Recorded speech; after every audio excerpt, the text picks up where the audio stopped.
Okay, here's a look at what we'll be doing today. We'll be showing how to equip and unequip a sword when it's already on your character rather than it just appearing in the map. And this is going to be a basic version of this. It's not going to include my weapon variable that has like a map that allows you to equip different weapons at different locations. I am going to do a different tutorial on that after this. Okay, so if this basic version is something you're interested in, just go ahead and check it out. Okay, so first off, let's go to our UEFN static mesh and go to the skeleton tree and search for spine. And on spine 4, let's right click and add a socket. And we can change that socket to weapon rest. This is where we'll rest our sword. So on that socket, right click again and add a preview asset, and we can search for the sword. And now we can rotate it a little bit closer to where it's going to be when the animation is grabbed. And now let's add a socket for the hand, the right hand in this case. So find that hand and right click that and add a socket for that as well. And rename it. Hit F2 and that will automatically allow you to rename it. And once you have a name, do the same thing that we did for the weapon rest. Add a preview asset. So right click and go choose add a preview asset and choose the sword and go ahead and place it at a location that looks good to you.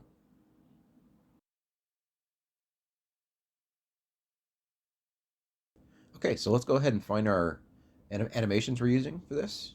I'm going to go to the one where he's drawing the sword first, and I just want to get to where he is in the animation to where he's going to be going to grab the sword, and then I'm just going to mess with the placement of the lower arm a little bit.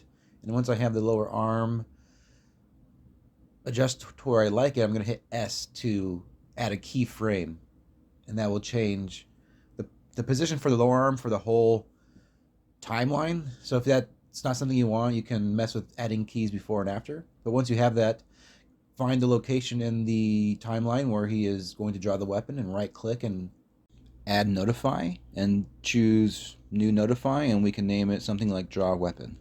Okay, and once we have that situated, we can find that animation and right click it and then create a montage with that, because we're going to be using montages to draw and rest our weapon. So now we can open up the one where we're resting the weapon, the animation where we're resting the weapon. You'll see that I have the sword still here for the preview. I should have had that done with the other one because it's going to make editing this animation much easier. I'll be able to place the sword it's going to be much clearer to where I need to place the sword so that when I'm actually using the animations in game, the sword's not snapping to a location. So I'm just going to fiddle with these placements, and then once I have them, you only need to set the key once you have the placement selected. So like I'm messing with the lower arm, upper arm, and hand here. Not messing with ham.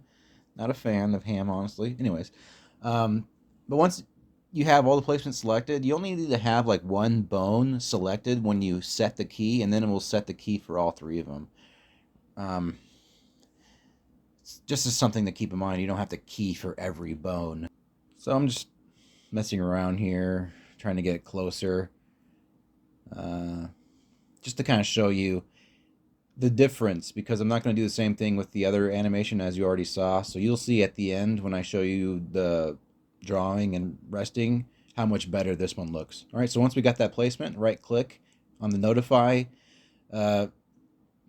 row and choose add anim notify, and let's create a new one and call it rest weapon.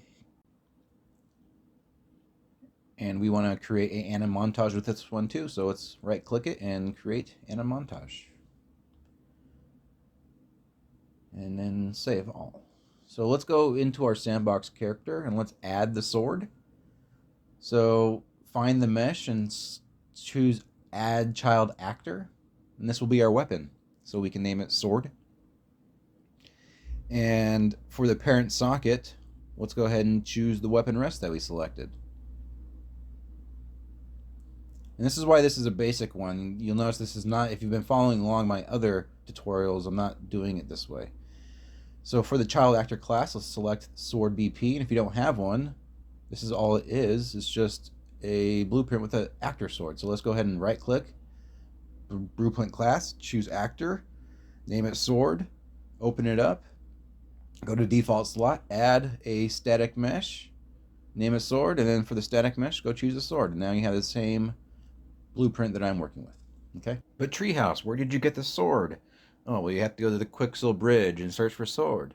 Well, Treehouse, where did you get the Quixel Bridge? Okay, well, you got to go to plugins and make sure that's enabled. All right, now you're with us. Just that simple. So we go back to Sandbox Character. And now let's create a input.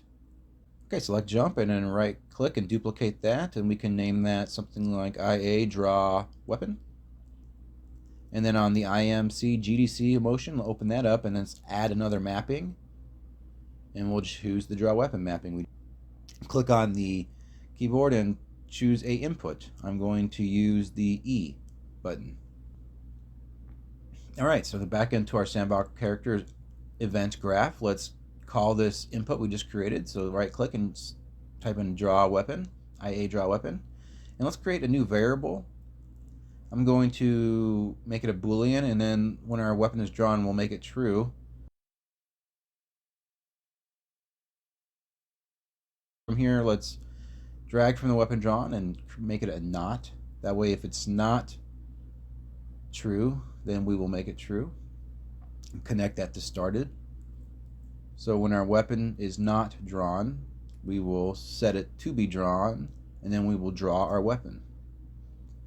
And vice versa, if our weapon is drawn, then we want to make it undrawn, and then we will play the animation while we're putting it away. Okay, so that's what we're doing here. So from the false, we can just copy and paste what we did from the true and undo it. So no, our weapon is not drawn, and then our animation will be the one where we put it away.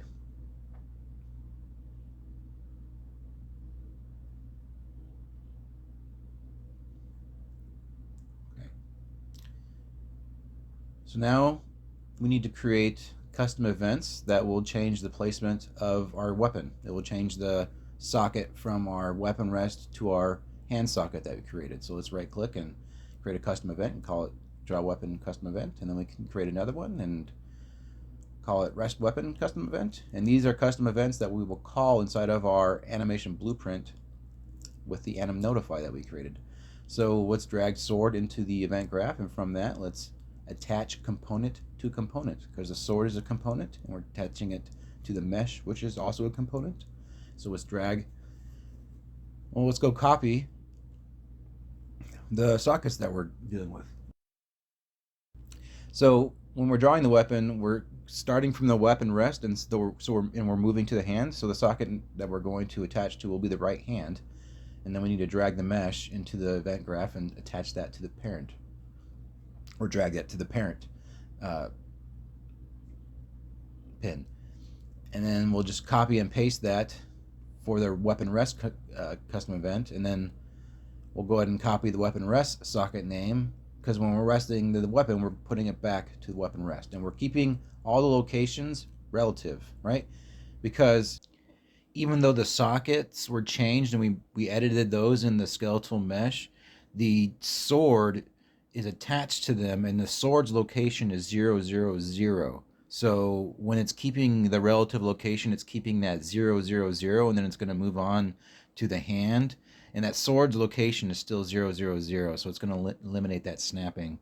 It's limited to just the animation that you're dealing with. If your animation is off, then the snapping, then you will see snapping. But if the animation is clean, you're not going to have any snapping, because the location on both of these, the relative location, is going to be 0, and it's not going to be trying to move to somewhere.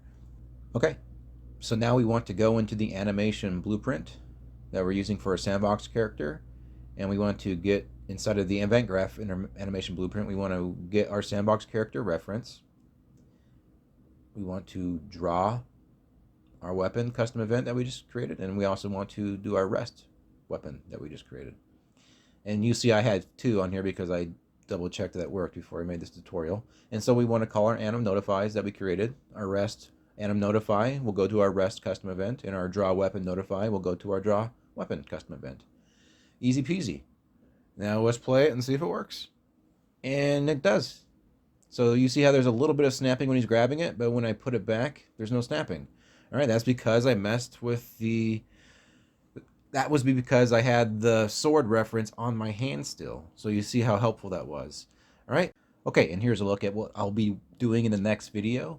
It'll be set up for my system to where you can grab different weapons that are set at different locations. You'll see that the mace animation is not the best. It's because I didn't have an animation for that location, so I kind of just edited the other one I was working with real quickly just to kind of show you in theory it does work. You can have them set the weapons to different locations and they will grab at different locations based on the weapon index that we set up. All right, well, thanks for stopping by. I hope you learned something, and I will see you next time. Take care.